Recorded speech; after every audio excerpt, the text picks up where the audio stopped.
पिस accord खालामबाय बेखौथ' हगारनांगौ सारनि दायो जेलाव थानाया जाबाय सिबिआइ केस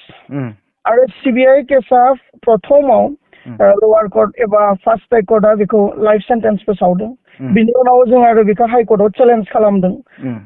हाइ कर्टआबो थांनाय 1.5 बोसोरनि सिगां आरोबाव लाइफ सेन्टेन्स जाजमेन्टखौ होदों बेनि उनाव जों जिरायना थायाखै आखुबार जोङो सुप्रिम कर्टआव बे केसखौ लांदों सुप्रिम कर्टआव दायो फाइट खालामगासिनो दङ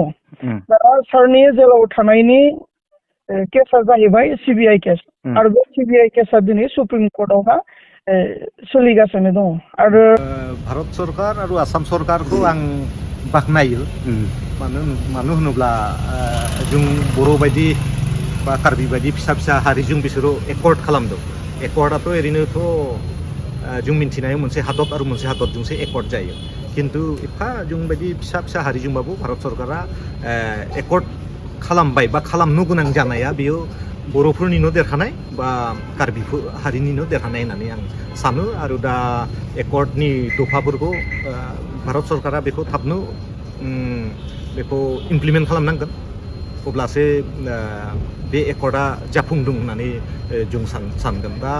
आंनि खोनानायावहाय दा 50% जाबाय होननानै बर'नि 50% जाबाय आरो दा जिहेतु दा बिजेपि गभर्नमेन्ट सोलिनानै दङ दा बिसोरनि माबानि गेजेरावनो बेखौ फोजोबनांगौ बेखौ आं जिहेतु गावसोर जों एकर्ड खालामदों बेनिखायनो गावसोरनि समावनो बेखौ फोजोबनांगौ होननानै आं बिजेपि गभर्नमेन्टखौ आं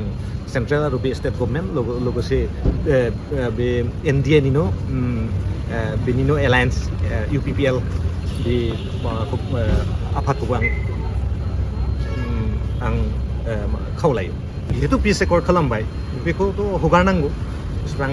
दा जेलाव हाबना दं जोंनि आगुनि आफादगिरि डिआर नाब्ला सारखौ लानानै गासैखौ हगारनांगौ बेबायदिनो भारतआबो मोनसे समावहाय उदांस्रि सोमावसारदोंमोन बे समाव माबा बेफोरबायदि जेल जानांदोंमोन बिसोरखौ गोबां हाजार मानसिया जेल जादोंमोन खिन्थु सावरायनायनि गेजेरजों बिसोरखौ हगारजोबनाय जादों महात्मा गान्धीखौ लानानै गासैखौबो हगारजोबनाय जादों बे हिसाबै जोंखौबो हगारनांगौ जिहेतु पिस एकर्ड खालामबाय होमबालाय जुदि जोंखौ जेलाव दोनबाय थायोब्लाथ' पिस एकर्डनि जेबो मिनिंआनो गैया बेयाव माबा गुदुं सावरायनायनि खुनु मिनिं गैया आरो आंनि बादिबा बेनिखायनो थाबनो हगारनांगौ बांद्राय बेफोरबायदि माबा मोनसे गभर्नमेन्टनि रेड टेप होनो जायखौ ना माबा बे फोलावनाय बे नितिखौ नागारनानै थाबनो हगारनांगौ आरो बेखौ आं खावलायो आंनिफ्राय